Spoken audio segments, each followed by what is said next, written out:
Entonces, si tú te pones a observar, dices, bueno, me desaparece todo, voy a estar unos minutos, voy a ver cómo entra y sale el aire por mi nariz. Entonces, ¿qué pasa en el cerebro? En ese momento en el que tú estás simplemente observando las sensaciones de tu respiración, tu cerebro está prácticamente centrado aquí en la parte frontal del cerebro. Concretamente una zona que es la corteza prefrontal dorsolateral, da igual. Una parte aquí en el cerebro. Todo el resto estaría más o menos calladito.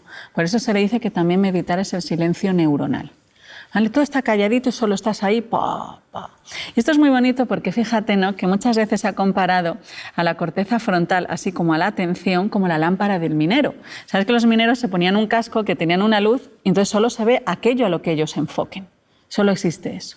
Entonces, en ese momento, todo tu cerebro se centra prácticamente en esta parte del cerebro que es la parte frontal del cerebro. Entonces, estamos ahí durante un ratito, no mucho, porque nuestra capacidad de atención es bastante más limitada de lo que pensamos, y de repente te has acordado de no sé qué, y ahora qué tengo que decir, a ver, y cuál era lo siguiente. Y entonces, ¿qué pasa? En ese momento, el cerebro, que era casi todo calladito, y solo esta parte frontal, en ese momento se ha llenado de colores.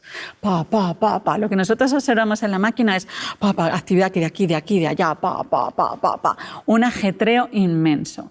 Los tibetanos, por ejemplo, llaman a ese estado la jaula de los monos a los que les ha picado un escorpión. Y yo cuando lo veía eso en el laboratorio, cuando se ven las imágenes, digo, es que es literalmente así, es como una jaula de monos. ¿Por qué? Porque de repente me acuerdo de cosas, me imagino cosas, surge un montón de diálogo interior, empiezo a recordar y a pensar en lo que tengo que hacer luego, pero todo eso súper rápido. Y entonces ahí has abandonado el control voluntario de tu atención. Por eso se dice, ¿no?, que la meditación es un combate entre lo voluntario y lo involuntario. Yo quiero estar atendiendo las sensaciones de mi respiración y mi cerebro coge y se ha ido. Ahí pasas un rato y de repente te das cuenta de que te has distraído. ¿Cuáles son las zonas del cerebro que se dan cuenta? Y esta es la parte más importante de la neurociencia de la meditación. Identificar cuáles son las partes del cerebro que a ti te permiten darte cuenta de que te has distraído. Son partes fundamentalmente que están aquí dentro del cerebro, ¿vale? Es la corteza cingulada, es una especie de paraguas que tenemos dentro del cerebro, que es el interruptor que pasa de lo inconsciente a lo consciente.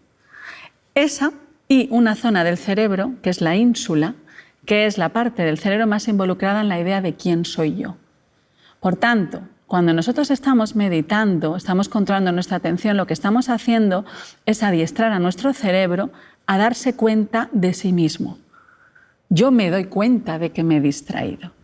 Y esto no solo es válido para aprender a estar en el presente, sino que además nos es válido para aprender a identificarnos a nosotros mismos. Cuando empezamos a practicar, la zona frontal se refuerza, la corteza cingulada también crece, la ínsula crece, la amígdala, que es una zona del cerebro que es más involucrada en las emociones, a lo mejor de un carácter más negativo, disminuye.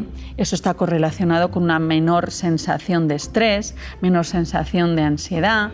Y además lo que se ha visto es que no hace falta ser un gran meditador, ni meditar 8 horas al día, ni vivir en un monasterio, sino con que meditar, practicar la atención una media hora al día, ya se producen cambios en el cerebro.